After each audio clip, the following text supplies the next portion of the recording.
नमस्कार, यो हो न्यूज 24 टेलिभिजन। बेलुका 8 बजेको न्यूज बुलेटिनमा स्वागत छ। अनेक आशंका र सन्देहबीच अब मुलुक स्थानीय तहको निर्वाचनमा होमिएको छ। स्थानीय तहको निर्वाचनमा त होमिएको छ, अब नेपाली जनताले पनि मताधिकारको प्रयोग गर्दै अब स्थानीय तहलाई अझै चुस्त दुरुस्त ढङ्गबाट अगाडि बढाउँछ। पछिल्लो संविधानले स्थानीय तहलाई सरकारकै दर्जामा राखेको छ। निर्वाचन प्रक्रिया मार्फत मतदाताले स्थानीय सरकार गठन गर्ने भएका छन्। आम रूपमा उम्मेदवारी दर्ता शान्तिपूर्ण रूपमा सम्पन्न भएको छ। अभिव्यक्तिमा असहिष्णु बन्दै गएका दलहरू स्वच्छ प्रतिस्पर्धातर्फ धकेलिनु सकारात्मक छ। नेपालमा स्थानीय सरकारको अभ्यासको पहिलो कार्यकाल पनि पुरा हुँदैछ। यसबीचमा धेरै सिक्ने अवसर पनि प्राप्त भए। कतिपयले आफ्नो अधिकारलाई भरपूर प्रयोग गरे भने केहीले विकास र सामाजिक न्यायको क्षेत्रमा छलाङ पनि मारेका छन्। तर स्थानीय तहमा व्यथिति भने चुलिएको छिपेको छैन।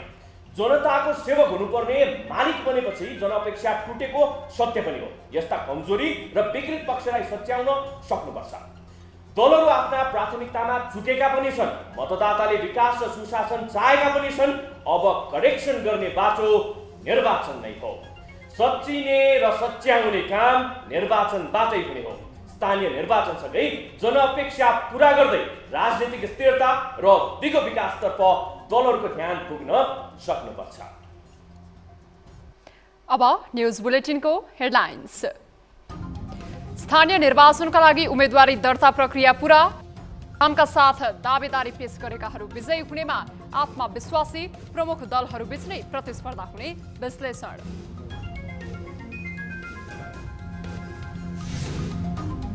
मुलुक चुनावी माहौलमा मस्त हुँदा समेत भूमिहीन र निम्न वर्गमा देखिएन उत्साह। निर्वाचन नतिजाले फरक नपर्ने भएकोले मतलब गर्न नचाहेको जिकिर। कसैले केही गर्ने होइन, म त भोट कसैलाई नि ल। शिथिल बनेको शेयर बजारलाई स्थानीय निर्वाचनको आश। चुनावी खर्च बढेसँगै अर्थतन्त्रका सूचकसँगै बजार लयमा फर्किने विश्वास। शेयर बजारमा आउँछ भनेर एउटा लगानीकर्ताको सेन्टिमेन्टले बजार चल्ने हुँदा चाहिँ निरन्तर बढिरहेको महँगीको मारमा आम उपभोक्ता।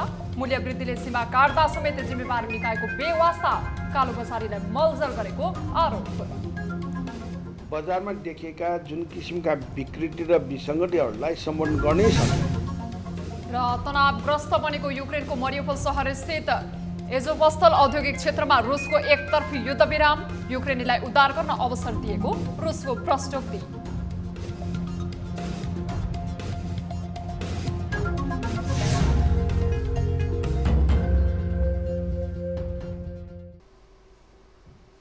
हामी निरन्तर न्यूजमा छौं।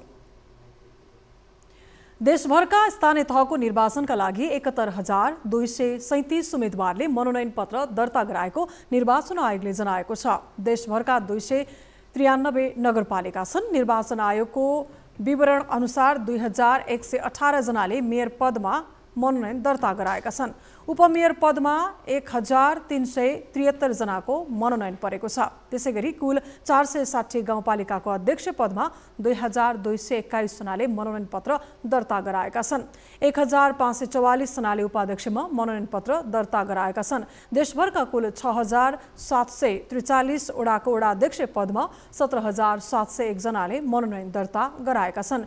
वडा सदस्यमा मनोनयन गर्नेको संख्या 20,730 छ। यस्तै 11,655 जना महिला सदस्य पदमा उम्मेदवारी दिएका छन् भने 10,371 जनाले दलित महिला सदस्य पदमा उम्मेदवारी दिएका छन्।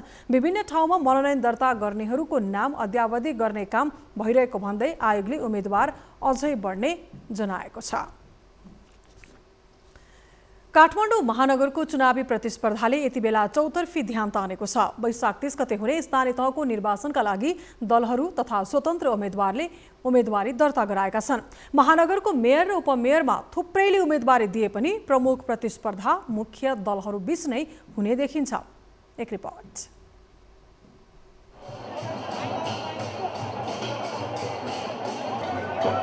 उम्मेदवार चयनको लागि सकस बिहोरीको गठबन्धनको तर्फबाट सृजना सिंहको उम्मेदवारी दर्ता भएको छ। काठमाडौँ महानगरपालिकामा सत्तारूढ गठबन्धनका तर्फबाट उनले उम्मेदवारी दिएकी हुन्। यस्तै उपमेयरमा नेकपा एकीकृत समाजवादीका रामेश्वर श्रेष्ठले उम्मेदवारी दिए। सत्ता गठबन्धनको चुनौती सामना गर्न प्रमुख प्रतिपक्ष नेकपा एमालेबाट मेयरमा केशव स्थापित र उपमेयरमा सुनिता डङ्गोलले उम्मेदवारी दिए। यस्तै राप्रपाका तर्फबाट मदन दास श्रेष्ठ र स्वतन्त्र उम्मेदवार बालेन शाहको उम्मेदवारीले पनि चासो पाएको छ। उम्मेदवारी दर्ता प्रक्रिया पूरा गरेकाहरू आफूले नै चुनाव जित्ने दावी गर्न हतारिए। पूर्व इलेक्सनमा चाहिँ हाम्रो माओवादी पार्टीको तर्फबाट आएको 7,000 त्यो उतै गयो भने 52,000। अब केही हजार भोट चाहिँ एकीकृत समाजवादीतिर गयो भने त्यो 55,000 होला 58,000 होला। 54 सालमै 84,000 भोट ल्याएको मान्छे के तुलना भयो? अब प्रतिस्पर्धा भयो। त्यसैले यो सक्यो क्या, गेम इज ओभर। तर छाप लाउनलाई प्रतिष्ठा त गर्नु पर्यो। यो त अब तपाईँले अब यो 30 गतिको पछि देखिहाल्नुहुन्छ। महिला दिदीबहिनीहरू यति उत्साह छ काठमाडौँमा। पहिले यो काठमाडौँ महानगरले पहिलो महिला मेयर पाउँदैछ भनेर यति धेरै उत्साहित हुनुहुन्छ। यो तपाईँहरूले 30 गतेपछि यो उसले देख्नुहुन्छ। यो अहिले मैले उहाँले जुन कुरा बोलिराख्नु भएको छ यो उहाँलाई नै सोध्ने कुरा हो, यो मलाई सोध्ने होइन होला।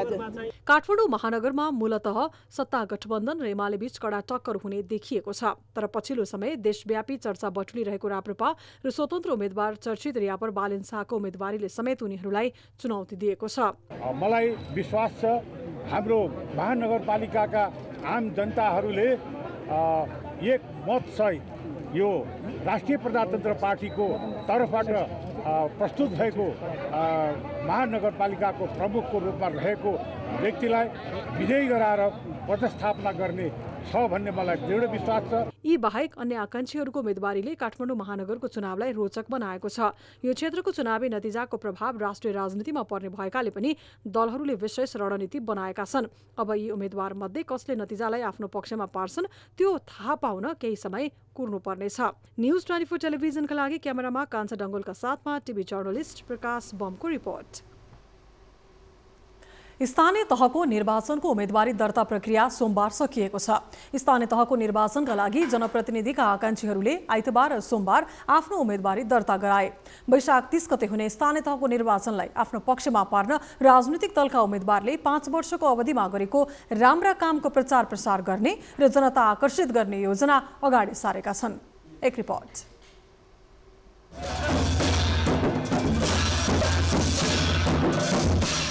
स्थानीय तहको निर्वाचनका लागि जनप्रतिनिधिका आकांक्षीहरूले उम्मेदवारी दर्ता गरेका छन्। निकै तामझामका साथ उम्मेदवारी दिएका जनप्रतिनिधिका आकांक्षीहरूले स्थानीय तहलाई अधिकार सम्पन्न बनाउनेदेखि विकास निर्माणका काममा जोड दिनेसम्मका योजना अगाडि सारेका छन्। गाउँठाउँमा अत्यावश्यक सेवा पुर्याउने र सेवालाई जनमुखी बनाउने उनीहरूको योजना छ।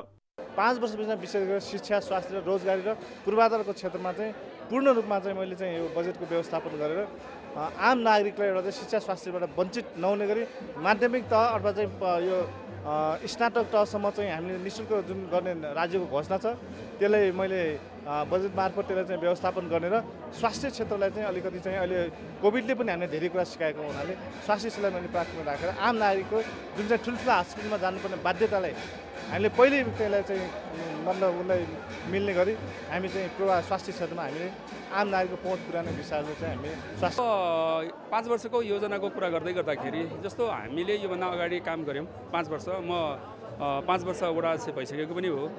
अब हाम्रो चाहिँ यो कोरोनाको कारणले गर्दाखेरि कतिपय अधुरो योजनाहरू हाम्रो स्टिल बाँकी छँदैछ। फर्स्ट अफ अल चाहिँ म त्यसलाई कम्प्लिट गर्न चाहन्छु। पूर्वाधारदेखि लिएर लक्षित वर्गदेखि लिएर महिला सशक्तिकरण, युवा स्वरोजगारदेखि लिएर विभिन्न हामीले चाहिँ कार्यक्रमहरू अगाडि बढाएका थियौँ। त्यसलाई नै जस्तै हामीले चाहिँ लगभग चाहिँ 5 किलोमिटर जति बाटोलाई चाहिँ चौडा गरेका छौँ। त्यसलाई अब स्तरोन्नति गरेर पक्की बनाउनु छ। 5 किलोमिटरभन्दा बेसी बाटो हामीले नयाँ ट्र्याक खोलेको छौँ, त्यसलाई स्तरोन्नति गर्नु छ। एक घर एक धाराको नीति लिएर चाहिँ अगाडि बढेको छौँ। तर उम्मेदवारी दर्ता गर्न नपाएको जोगमा कतिपय नेता तथा कार्यकर्ता आक्रोशित पनि देखिन्छन्। पार्टीभित्र लामो समयदेखि काम गर्दै आएका सदस्यलाई पाखा लगाएर नवप्रवेशीलाई टिकट दिएको उनीहरूको गुनासो छ। प्रक्रियागत तरिकाबाट अगाडि बढ्दा जुन त्यो एउटा हुनुपर्ने प्रक्रिया पनि पुरा गरेन र जिल्लामा गइसकेपछि हाम्रा राप्रपाका नेता भनौँ न सहमन्त्री रोशन कार्कीले आफ्नो हाइकमान्ड चलाएर मलाई चाहिँ तपाईँको भनौँ न 10वटा वडाबाट सिफारिस भएर आउँदा पनि मेरो नाम क्यान्सल गरेर एकजना तपाईँको भनौँ न भर्खर 4 दिन अगाडि 4 दिन त नभनौँ 6 दिन अगाडि एउटा चाहिँ अभियन्ताबाट आएको एउटा भाइलाई चाहिँ तपाईँको उम्मेदवार प्रस्तुत गरिदियो होइन। यसमा मेरो निन्दनीय दुःखदायक कुरा हो। मुलुकको 753वटा स्थानीय तहमा चुनावी सरगर्मी बढिरहेको छ। ललितपुरमा पनि स्थानीय तहको निर्वाचनलाई लिएर नेता तथा कार्यकर्ता निकै उत्साहित बनिरहेका छन्। ललितपुरमा पनि मुख्य रूपमा सत्ता गठबन्धन र नेकपा एमाले बीच कडा प्रतिस्पर्धा हुने देखिन्छ। यद्यपि सत्ता गठबन्धन दलभित्र नै विवाद उत्पन्न भएर सत्ता गठबन्धनका दलहरूले एकल रूपमा उम्मेदवारी दर्ता गरेका छन्। यसको प्रभाव कस्तो रहला त्यो अबका केही दिनमा थाहा हुनेछ। न्यूज 24 टेलिभिजनका लागि क्यामेरामा प्रभात थापाका साथमा टिभी जर्नलिस्ट सरोज बस्याल, ललितपुर। हामी निरन्तर न्यूजमा छौं। निर्वाचन आयोगले वैशाख 13 गतेबाट स्थानीय तह निर्वाचन 2079 को मतपत्र ढुवानीको काम सुरु गर्ने भएको छ। निर्वाचन आयोगले सोमबार आयोजना गरेको नियमित पत्रकार भेटघाट कार्यक्रममा सो कुराको जानकारी गराएको हो। आयोगका प्रवक्ता शालिग्राम शर्मा पौडेलले 80% मतपत्र छपाईको काम सकिएको र बाँकी मतपत्रको पनि छपाई कार्य जारी रहेको जानकारी दिएका छन्। उनका अनुसार हालसम्म 68 जिल्लाका लागि 1,54,83,000 मतपत्र छपाई सकिएको छ। निर्वाचन आयोगले 1,94,00,000 मतपत्र आवश्यक पर्ने अनुमान गरेको छ। आयोगले निर्वाचन आचार संहिताको पूर्ण पालना गर्न सम्बन्धित सबै पक्षलाई पनि सचेत गराएको छ। आयोगले सरुवा, पदस्थापन वा काजमा खटाइएका कर्मचारीहरूलाई निर्वाचन सम्पन्न गराउने प्रयोजनका लागि तोकिएको ठाउँमा यही वैशाख 15 गतेभित्र अनिवार्य रूपमा हाजिर हुने व्यवस्था मिलाउन पनि सम्बन्धित पक्षलाई पुनः निर्देशन दिएको छ।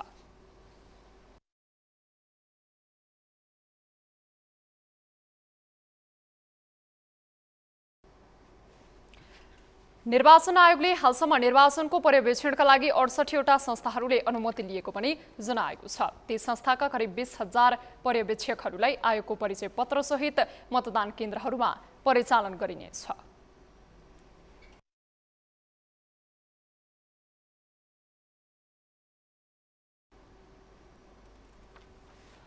वैशाख 30 मा हुने स्थानीय निर्वाचनका लागि मनोनयन दर्ताको आज दोस्रो अर्थात् अन्तिम दिन। आइतबार साना दल तथा स्वतन्त्र उम्मेद्वारहरूले मनोनयन दर्ता गराएका थिए भने सोमबार प्रमुख दलका उम्मेद्वारदेखि बाँकी रहेकाले उम्मेदवारी दर्ता गराए। मनोनयन दर्ताको क्रममा अधिकांश स्थानमा यसअघि सत्ता गठबन्धन बीच भएको चुनावी तालमेलको सहमति पालना भएको पाइएको छ भने कतिपय स्थानमा सम्झौता विपरीत उम्मेदवारी दर्ता भएको छ। एक रिपोर्ट। आगामी वैशाख 30 गते हुने स्थानीय निर्वाचनको लागि दलहरूले लामो समयदेखि छलफल र बहस चलाए।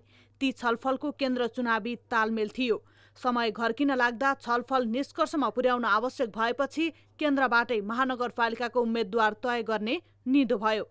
यी सबै रस्साकसीपछि आइतबार र सोमबार मुलुकका 753 स्थानीय तहको नेतृत्व गर्न चाहनेले आफ्नो उम्मेदवारी दर्ता गराए।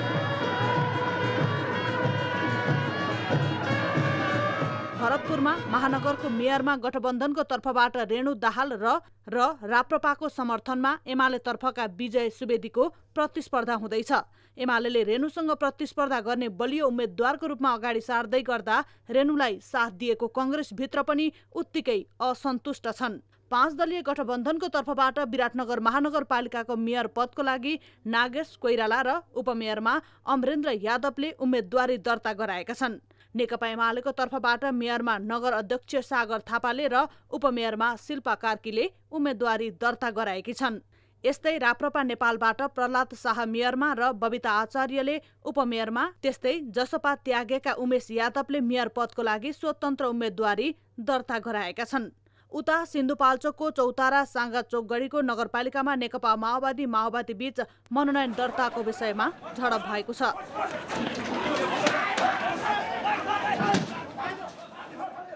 मनोनयनका विषयमा असन्तुष्ट माओवादी कार्यकर्ताले निर्वाचन अधिकृतको कार्यालयमा आक्रमण गरे। सो पार्टीभित्र टिकट पाउने र नपाउने पक्षबीच झडप भएको हो।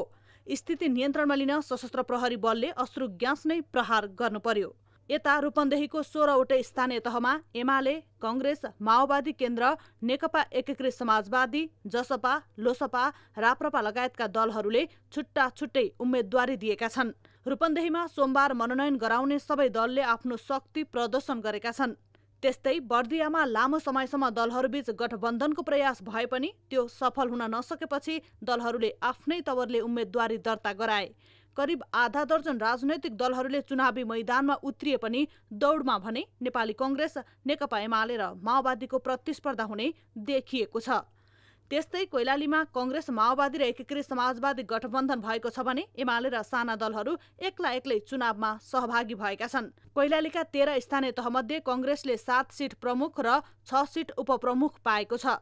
यस्तै माओवादीले 4 सिट प्रमुख र 10 सिट उपप्रमुख पाएको छ भने समाजवादीले 2 प्रमुख र 1 सिट उपप्रमुख पाएको छ। मुगुमा छायानाथ रारा नगरपालिकाको मेयर पदको लागि नेपाली कांग्रेसको तर्फबाट विष्णुकुमार भामले मनोनयन दर्ता गराएका छन्। कांग्रेसबाट उपमेयर पदका लागि ऐश्वर्य शाही मल्लले पनि मनोनयन दर्ता गराएकी छिन्। बागलुङमा सत्ता गठबन्धनको र एमाले राप्रपाले गठबन्धन गरी मनोनयन दर्ता गरेका छन्।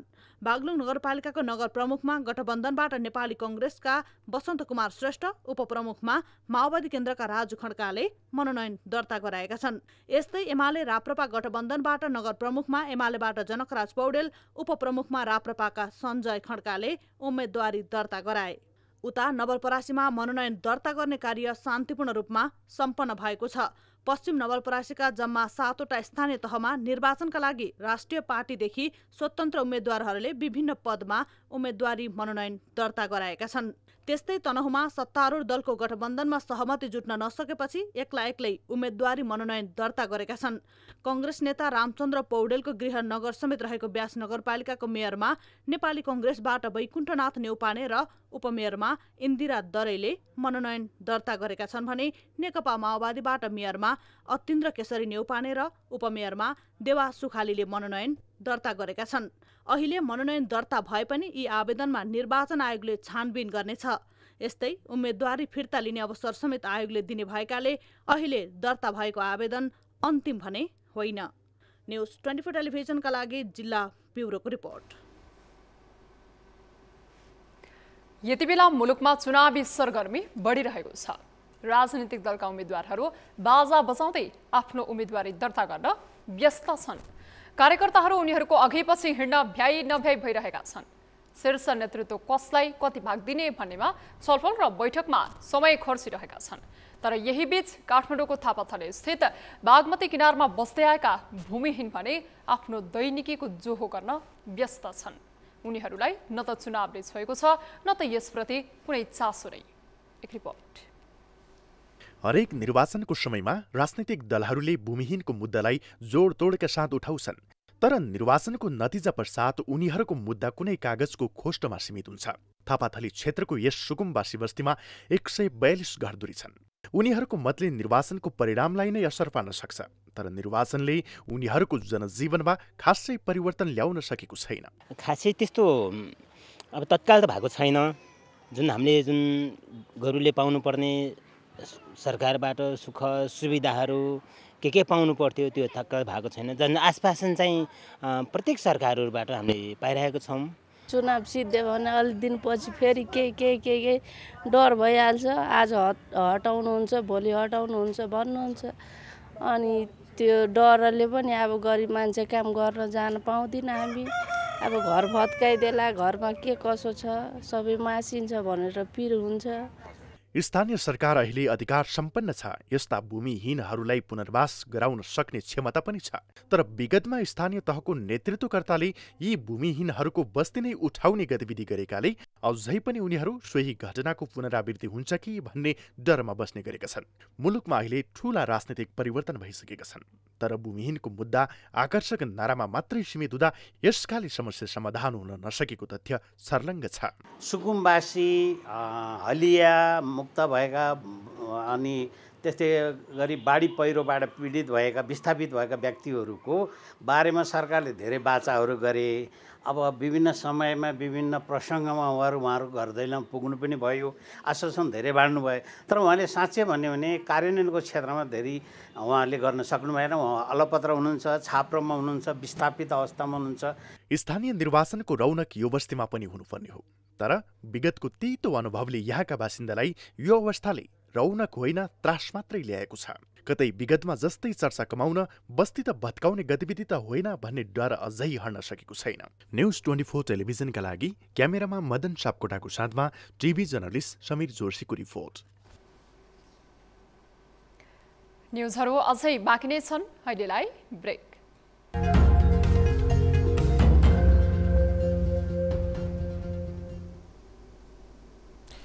हामी निरन्तर न्युजमा छौँ।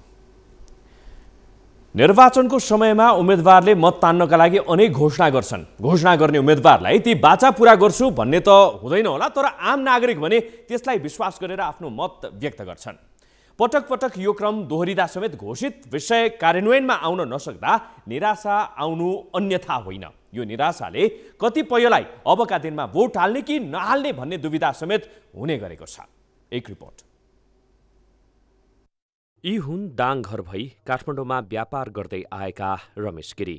अहिले मुलुकभर निर्वाचनको रनको भए पनि उनलाई यसबारे कुनै चासो नै छैन। उनी आफ्नो दैनिकी टार्नकै लागि सम्पूर्ण ध्यान केन्द्रित गरिरहेका छन्। नेताहरूले विगतमा थुप्रै बाचा गरेको तर पूरा गर्न चासो नै नदिएकोले अब त भोट नै नदिने उनको सोच छ। आफ्नो इच्छा मात्रै पूरा गर्नुहुन्छ। हामी त फेरि यस्तै गरी खानी दुखी मान्छे हो, गरिबहरू हो होइन। अब 2-4 पैसा कमाउनु पर्छ, बालबच्चा पाल्नुपर्छ, कसरी पाल्ने भन्ने हुन्छ हामीलाई होइन। कहाँबाट कमाउँ भन्ने हुन्छ होइन। हाम्रो रोजगार पनि छैन। अब कहाँ कमाउँ, देश विदेश जाउँ भने आफ्नो बालबच्चाको पनि माया लाग्छ। दुःख मात्रै छ क्या। नेताहरूले कसैले पनि केही गरेका छैन। यो मात्र मुखले बोल्ने मात्रै, गरेर देखाउने केही पनि सक्नुहुन्न उहाँहरूले। रमेश गिरीको भन्दा फरक भनाइ छैन यी 84 वर्षीय आमाको। हरेक 5 वर्षमा स्थानीयदेखि सङ्घको निर्वाचन हुन्छ। तर यी आमालाई जति जति उमेर ढल्किँदै गयो त्यति राजनीतिप्रति वितृष्णा हुने गरेको छ। कारण हो चुनावमा नेताहरूलाई भोट दिएर केही पाइँदैन भन्ने उनको निष्कर्ष। के यो भोट दिएर के फाइदा? मलाई उत्साह थुनिसकेको छ, क्षमता छैन। नेतालाई त नि दुनियाँ दिवन सेवा गरेर कुन चाहिँ नेता आउँछ? के फाइदा पाउँछ? मलाई एउटा सहारा पाए भयो, ल त भोरै त सहारा पाउँदो रहेछ भन्ने। मलाई सहारा छैन, फर्केर हेर्दैन। गजब केटाहरू पठाउँछ क्या, लुटेर खाऊ भनेर पठा हो क्या अरू कुरो त सबै जस्तो लाग्छ म त। निर्वाचन र राजनीतिप्रति खुसी हुन नसकेका पात्रहरू सहरभर जताततै भेटिन्छन्। भोट हाल्दा नजाने हो, जसलाई भोट दिए पनि त्यतिकै हो। नेताहरू अब हामीले भोट दिएर उनीहरूलाई ठुलो पार्यो, हामीलाई नै दुःख छ है। उनीहरूलाई भोट दियो उनीहरू ठुलो मान्छे हुन्छन्, गरिब नै छ। यो रोड आएर लड्नु पर्यो होइन, कसैले केही गर्ने होइन। म त भोट कसैलाई पनि दिन्न। ल भोट चाहिँ म यहाँबाट जाने गाउँ। अहिलेसम्म त हामीले नेपाली जनताले केही पाएको जस्तो त मैले देखेको छैन। जति गरे पनि यो नेताहरूले आफ्नै लागि मात्र गरे जस्तो देख्छु। खै त हामीले अब केही गरे भए हाम्रो नेपाली जनताले दुःख पाउने पनि थिएनन् होला। खालि यो नेताहरू खालि आफ्नो लागि मात्र गर्ने हो क्या, अरूको लागि कहिले गरेको देखेको छैन। हामीलाई नेताहरूले केही पनि गरेको छैन। हामी गरिब गुरुवालाई यस्तै अब बाटामा बसेर खानुपर्ने दुःख दिइरहेछन्। पहिले नै यसो गर्छौँ उसको आश्वासन दिइरहेछन्, तर गर्न चाहिँ केही पनि गरेको छैन। तर हामी यिनलाई भोट दिनेवाला पनि छैन।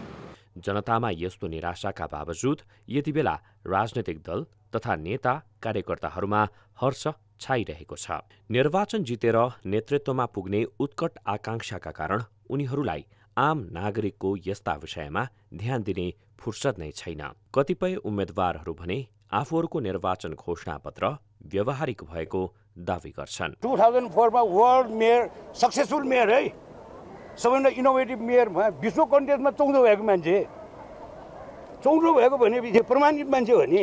यस अघिको स्थानीय निर्वाचन सम्पन्न हुँदा जनताले मुलुकमा स्थायित्व र विकासको आशा गरेका थिए, तर सो अपेक्षा पूरा हुन सकेन। दलहरूले जनताको मुद्दा देखाएर नेतृत्वमा पुगे पनि इमानदारीपूर्वक काम नगर्दा आम नागरिक निराश बनेका हुन्। यही कारण जनतामा फेरि भोट हालेर नेतृत्व चयन गर्ने जोस समेत सेलाउँदै गएको छ। न्युज 24 टेलिभिजनका लागि क्यामेरामा अशोक महानन्दरका साथमा टिभी जर्नलिस्ट राजन ढकालको रिपोर्ट। नेपालको शेयर बजार पछिल्लो 6 महिनादेखि शिथिल छ। यो बीचमा राष्ट्र ब्याङ्कले गरेको कडाई, तरलता अभाव जस्ता समस्याले बजारलाई माथि उठ्न दिएन। तर पछिल्लो समय स्थानीय निर्वाचन हुने पक्का भएसँगै शेयर लगानीकर्ता उत्साहित भएका छन्। निर्वाचनका लागि सरकारी खर्च बढ्ने र यसले तरलता अभाव समाप्त पार्ने अपेक्षाले पनि यो अवस्था बनाएको हो। एक रिपोर्ट। मुलुक यति बेला स्थानीय निर्वाचनको प्रक्रियामा छ। उम्मेदवारी दर्ता प्रक्रिया चलेको छ भने केही दिनमा निर्वाचन सम्पन्न हुनेछ। तर यो बीच सरकारले ठूलो धनराशि खर्च गर्नेछ। सरकारी खर्च बढ्ने यही सम्भावनाका कारण यति बेला शेयर लगानीकर्ताहरू उत्साहित छन्। सरकारले वार्षिक बजेटमा विनियोजन गरेको विकास खर्च गर्नै नसकेर मुलुकमा तरलता अभाव भएकोले कम्तीमा निर्वाचनको नाममा यो समस्या समाधान हुन सक्ने देखिन्छ। यसको प्रत्यक्ष प्रभाव शेयर बजारमा समेत पर्ने र बजार सुधारको दिशामा आउने अपेक्षा गरिएको छ। लिक्विडिटी चाहिँ अलिकति सहज हुँदै जान्छ जस्तो हिजो अब अहिलेसम्म त कन्फ्युजै थियो लगानीकर्ताहरूलाई बजार के हुने हो कसो हुने हो भन्ने थियो। अब अहिले चाहिँ भनेको जब हिजो नोमिनेसन हिजो र आजको टाइममा चाहिँ नोमिनेसन दर्ता हुने टाइममा चाहिँ सेयर बजार अब कम्तीमा पनि चुनाव चाहिँ हुने भयो र जुन नेताहरूले लुकाएर राखेका पैसाहरू थिए, हामी त अब व्यापारी भन्छौँ, त्यो सँगसँगै नेताहरूले पनि चुनावलाई चाहिन्छ भनेर पैसा लुकाएर राखेका पैसाहरू चाहिँ बाहिर आउँछ र त्यो पैसा चाहिँ सेयर बजारमा आउँछ भनेर एउटा लगानीकर्ताको सेन्टिमेन्टले बजार चल्ने हुँदा चाहिँ बजार पोजिटिभ नै हुन्छ। विगतमा पनि निर्वाचनको समयमा शेयर बजारमा सुधार आउने गरेको थियो। अहिलेको निर्वाचनले पनि सोही अवस्था दोहोर्याउने अपेक्षा हुनु स्वाभाविक हो। विशेष गरी सरकारी खर्च मात्रै नभई उम्मेदवारको तर्फबाट हुने खर्चले समेत आर्थिक गतिविधि बढाउने भएकोले कम्तीमा लगानीकर्तालाई अहिलेको जस्तो तरलता अभावको समस्या बेहोर्नु नपर्ने हुन सक्छ। स्थानीय निकायको चुनावमा चाहिँ कस्तो हुने हुन्छ भने उम्मेदवारहरू एकदमै धेरै हुने हुँदाखेरि यसमा चाहिँ अलिकति धेरै पैसाको खर्च हुने माहौल चाहिँ अझ धेरै देखिन्छ। भने उम्मेदवार धेरै हुने हुँदाखेरि यो चाहिँ कस्तो भयो भने आफ्नो इष्टमित्र दाजुभाइ साथीभाइ सबै भनौँ न धेरैजना उम्मेदवार हुने सम्भावना भएको चुनाव हो यो चाहिँ। त्यसले गर्दाखेरि विदेशमा हुनेहरूले पनि रेमिटेन्स पनि अलिकति धेरै पठाउने चुनावमा सहयोग गर्नको लागि भन्ने किसिमले गर्दाखेरि यसले चाहिँ अलिकति लिक्विडिटी पनि बढाउने, आर्थिक गतिविधि पनि चलायमान बनाउने। पछिल्लो समय शेयर बजारमा प्रत्यक्ष लगानी गर्नेको संख्या बढिरहेको छ। साना लगानीकर्ताको पुँजी उपयोग हुने यो बजार बाह्य कारणले कमजोर बनिरहेको हो। निर्वाचनको बहानामा बजारले फेरि नयाँ उचाइ लिन सक्ने सम्भावनालाई नकार्न सकिँदैन। तर सम्बन्धित निकायले यो बहानामा हुने ठूला लगानीकर्ताको चलखेललाई नियन्त्रण गर्न भने सक्नुपर्छ।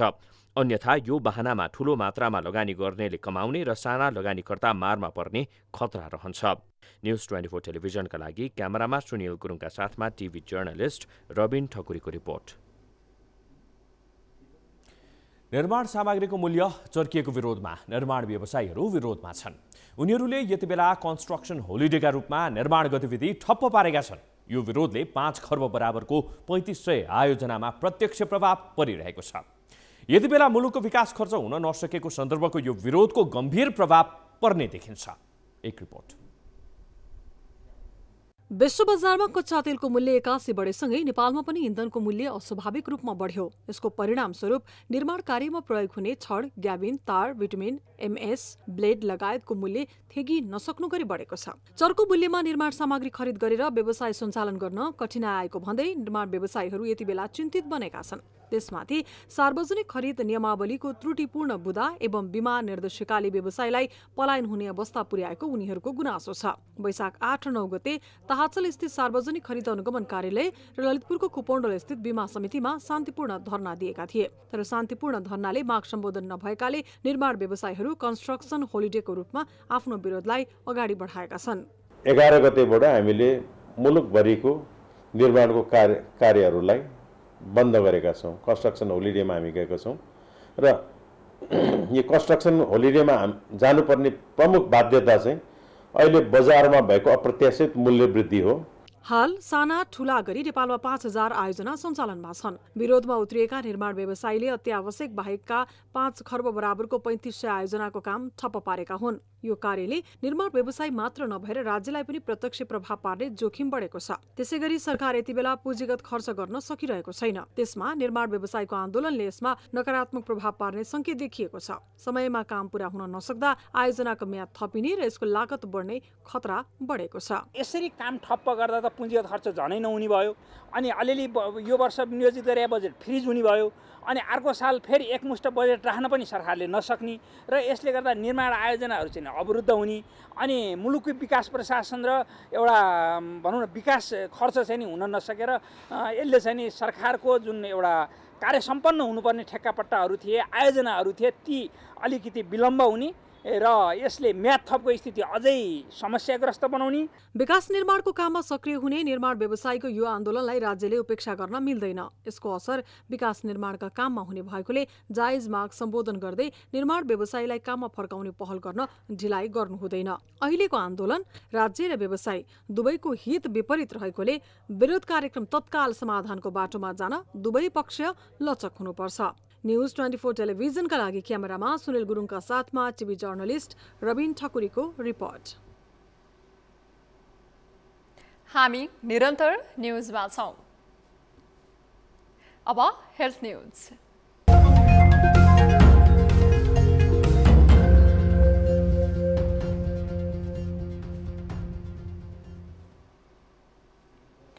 नेपालमा सोमबार थप 21 जनामा कोरोना भाइरसको संक्रमण पुष्टि भएको छ। देशभर गरिएको 3642 पीसीआर परीक्षणको क्रममा 19 जना र 1133 एन्टिजेन परीक्षणको क्रममा 2 जनामा कोरोना संक्रमण पुष्टि भएको हो। सोमबार पनि कोरोनाका कारण कसैको पनि मृत्यु भएको छैन। त्यस्तै थप 17 संक्रमित निको हुँदा हालसम्म नेपालमा 9,66,540 जना निको भएका छन्। हाल नेपालमा 271 सक्रिय संक्रमित आइसोलेसनमा रहेको स्वास्थ्य मन्त्रालयले जनाएको छ।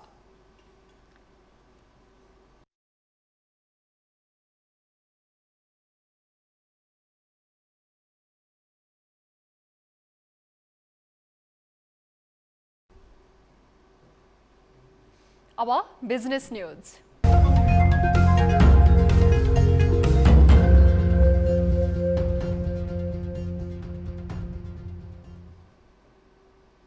पछिल्लो समय पेट्रोलियम पदार्थको मूल्य वृद्धिले सबैको ध्यान तानेको छ। हालसम्मकै उच्च मूल्यमा इन्धनको कारोबार हुँदा यसबारे चौतर्फी चासो र बहस भयो। तर जुन दरमा इन्धनको मूल्य बढेको छ त्यो भन्दा बढी अस्वाभाविक दरमा भइरहेको उपभोग्य वस्तुको मूल्य वृद्धिबारे भने खासै चर्चा भएको पाइँदैन। अहिलेको मूल्य वृद्धिले निम्न वर्ग मात्र नभई मध्यम वर्गको खर्चको योजनालाई समेत तहस नहस पारेको छ। तर सम्बन्धित निकायले यो विषयलाई थाहा नपाएर हो वा चासो नभएर हो वास्ता गरेको देखिँदैन। एक रिपोर्ट।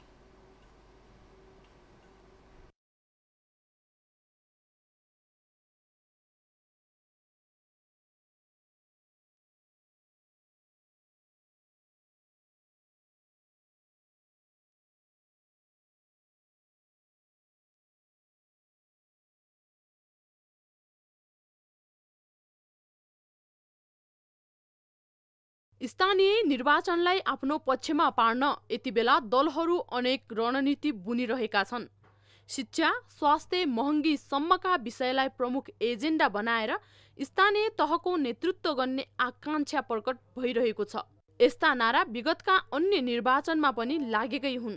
तर हाल मूल्य वृद्धिको आँकडा सहनै नसक्ने गरी बढ्दा भने राजनीतिक दलले यसलाई चासो दिएको पाइँदैन। अहिले दैनिकी उपभोग्य वस्तुहरू चामल, दाल र तरकारीको मूल्य वृद्धिले सर्वसाधारणको भान्सा महँगिएको छ। सरकारी तथ्याङ्क अनुसार चालु आर्थिक वर्षको 8 महिनाको अवधिमा खाद्यान्नहरूमा मात्रै 7.51% महँगी बढेको छ। दैनिकी उपभोग्य खाद्यान्न घिउ तेलमा 26.34%, हरियो तरकारी दुग्धजन्य उत्पादनमा 13.96%, दाल, चामल तथा गेडागुडीमा 10.30% मूल्य वृद्धि भएको छ। जुन मूल्य वृद्धि नेपालको 6 वर्ष यताकै उच्च हो। बजारमा यो आँकडा भन्दा बढी मूल्य वृद्धि भएको पाइन्छ। यसो हुनुमा सरकारको समस्याप्रति जिम्मेवार नबन्ने शैली रहेको आरोप लाग्ने गरेको छ। सरकारले मूल्य नियमन पटक्कै गर्न सकिएन। बजारमा देखेका जुन किसिमका विकृति र विसङ्गतिहरूलाई सम्बोधन गर्नै सकेन, जसको कारणले अहिले मूल्य वृद्धि अराजक ढङ्गले बढेको छ। नियन्त्रण गर्ने निकायहरू सुतिराखेको अवस्था छ। अनि हामीले यति बेला रुस युक्रेन युद्ध, कोरोना महामारी जस्ता कारण देखाएर उपभोग्य वस्तुको मनोपरी मूल्य बढाउने क्रमले तीव्रता पाएको छ। त्यसमाथि सरकारले विदेशी मुद्रा सञ्चिति कम भएको भन्दै आयात नियन्त्रण गर्ने नीति ल्याउँदा अन्य वस्तुको मूल्य समेत आकाशिएको छ। खाद्यान्नका साथै फलफुलको मूल्य वृद्धि हुँदा उपभोक्ताहरू मर्कामा परेका छन्। जिम्मेवार निकायले यो अवस्थालाई व्यवस्था गर्दा आम जनमानस मूल्य वृद्धिको चपेटामा परेका छन्। खुद्रा व्यापारी आज किने पनि दुध एक प्याकेट आज किन्ने भोलि किन्ने मान्छे न्यूनतम आय भएको मान्छेहरूसँग पनि नजिक भएर काम गर्नुपर्ने एउटा चाहिँ व्यावसायिक संस्था हो। त्यसकारण चाहिँ उनीहरूले चाहिँ यो कुरा गर्ने चाहिँ छैन। तर हो, अब तपाईँ देख्नु भएको छ युक्रेनको वार भयो भनेर तेलको मूल्य चाहिँ तपाईँको युक्रेनबाट तेल आइपुगेको छैन, यहाँ तेलको मूल्य चाहिँ प्याकेटमै वृद्धि गरेर चाहिँ तपाईँको एमआरपी राखेर चाहिँ गरे। उहाँहरू चाहिँ हो उत्पादकले चाहिँ गरे पनि हामी भन्न सक्दैनौँ। तर रिटेलरमा चाहिँ त्यस्तो गर्ने प्रविधि पनि छैन, गर्न पनि सक्दैन। किनभने उनीहरू सानो स्केलमा काम गरे हुन्छ, सानो स्केलमा काम गर्ने स्टक राख्ने पनि धेरै गर्न सक्दैन उनीहरू। फेरि मुलुकमा आर्थिक वृद्धि, मुद्रास्फीति जस्ता कारणले वस्तुहरूको मूल्यमा सामान्य वृद्धि हुनु स्वाभाविक हो। तर अहिले अनेक बहानामा भएको मूल्य वृद्धिलाई सामान्य भन्न सकिँदैन। यो अवस्था जारी रहे मुलुकमा कालो बजारीले प्रश्रय पाउने खतरा रहन्छ। सोही कारण यसलाई नियन्त्रण गर्न सम्बन्धित निकायले कठोर कदम चाल्न आवश्यक छ। न्यूज 24 टेलिभिजनका लागि क्यामेरामा प्रभात थापाका साथ टिभी जर्नलिस्ट खगेश्वरी कार्की, काठमाडौँ। न्यूजहरू अझै बाँकी नै छन्, अहिलेलाई ब्रेक।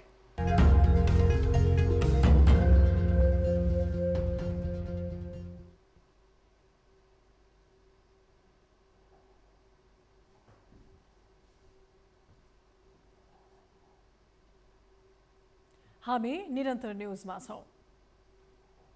अब स्पोर्ट्स न्यूज। 24औं खुल्ला राष्ट्रिय र उमेर समूहको पौडी प्रतियोगिता यही वैशाख 22 र 23 गते आयोजना हुने भएको छ। नेपाल पौडी संघको आयोजनामा सातदोबाटो स्थित स्विमिङ कम्प्लेक्समा सो प्रतियोगिता आयोजना हुने भएको हो। प्रतियोगितामा सहभागिता जनाउनको लागि वैशाख 20 गतेसम्म नाम दर्ता गरिसक्नुपर्नेछ। दर्ता शुल्क 200 रुपैयाँ तोकिएको प्रतियोगितामा भाग लिने खेलाडीहरू नेपाली नागरिक हुनुपर्ने र खेलाडीले swimnepal.com बाट नाम दर्ता गर्न सक्ने पौडी संघले सूचना जारी गर्दै जनाएको छ। प्रतियोगितामा खुल्लातर्फ freestyle, breast stroke, back stroke, butterfly र इन्डिभिजुअल मिडलमा प्रतिस्पर्धा हुनेछ। यस्तै उमेर समूहतर्फ फ्रीस्टाइल, ब्रेस्ट स्ट्रोक र बैक स्ट्रोकमा 50 र 100 मिटर, बटरफ्लाईमा 50 मिटर समावेश गरिएको संघद्वारा जारी सूचनामा उल्लेख गरिएको छ।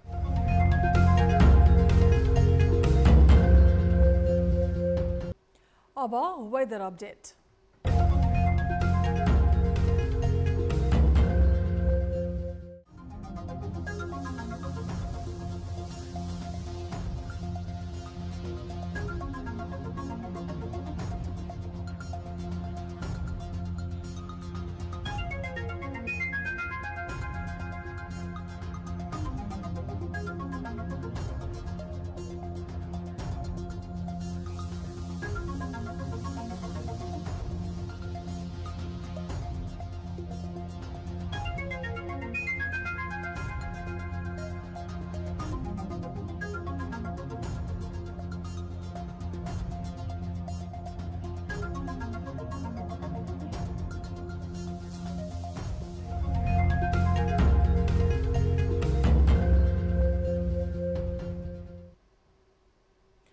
अब न्यूज बुलेटिनको अन्त्यमा पुनः हेडलाइन्स। स्थानीय निर्वाचनका लागि उम्मेदवारी दर्ता प्रक्रिया पूरा, तामझामका साथ दावेदारी पेश गरेकाहरू विजयी हुनेमा आत्मविश्वासी, प्रमुख दलहरूबीच नै प्रतिस्पर्धा हुने विश्लेषण।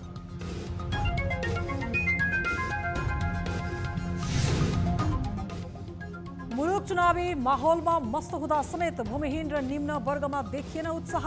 निर्वाचन नतिजाले फरक नपर्ने भएकाले मतलब गर्न नचाहेको जिकेर। कसैले केही गर्ने होइन, म त भोट कसैलाई नि दिन्न। ल शिथिल बनेको शेयर बजारलाई स्थानीय निर्वाचनको आश, चुनावी खर्च बढेसँगै अर्थतन्त्रका सूचकसँगै बजार लयमा फर्किने विश्वास। शेयर बजारमा आउँछ भनेर एउटा लगानीकर्ताको सेन्टिमेन्टले बजार चल्ने हुँदा चाहिँ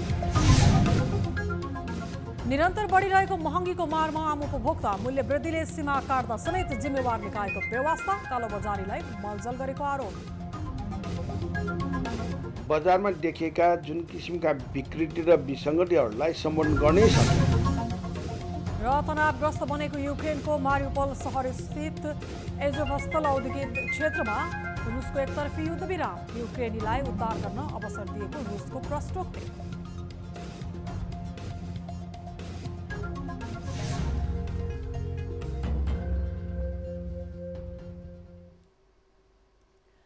आठ बजेको न्युज बुलेटिन अहिलेलाई यति नै। जाँदा जाँदै ताली र गालीका लागि हामीले सोधेको प्रश्न, स्थानीय तहको निर्वाचनमा कतै औँठी चोरीको आरोप लागेका, कतै महिला विरुद्ध दुर्व्यवहार गरेको भनेर विवादमा परेका व्यक्तिहरू उम्मेद्वार बनिरहेका छन्। मतदाताले विवादमा परेकाहरूलाई निर्वाचनमा पराजित गर्छन् भन्नेले तालीमा र गर्दैनन् भन्नेले गालीमा भोट गर्नुहोला। हाम्रो पात्रको एप्लिकेसनमा गएर ताली र गालीका लागि भोट गर्न सक्नुहुनेछ। थप न्युजका लागि हाम्रो वेबसाइट www.news24nepal.com हेर्नुहोला। साथै हामीलाई फेसबुक, ट्विटर र युट्युबमा पनि फलो गर्न सक्नुहुनेछ। यस्तै मोबाइल, भाइबर र इमेलबाट 24 डेस्कमा समस्याहरू गुनासो गर्न सक्नुहुनेछ। अहिलेलाई बिदा दिनुहोस्, हामी निरन्तर न्युजमा छौँ। नमस्ते।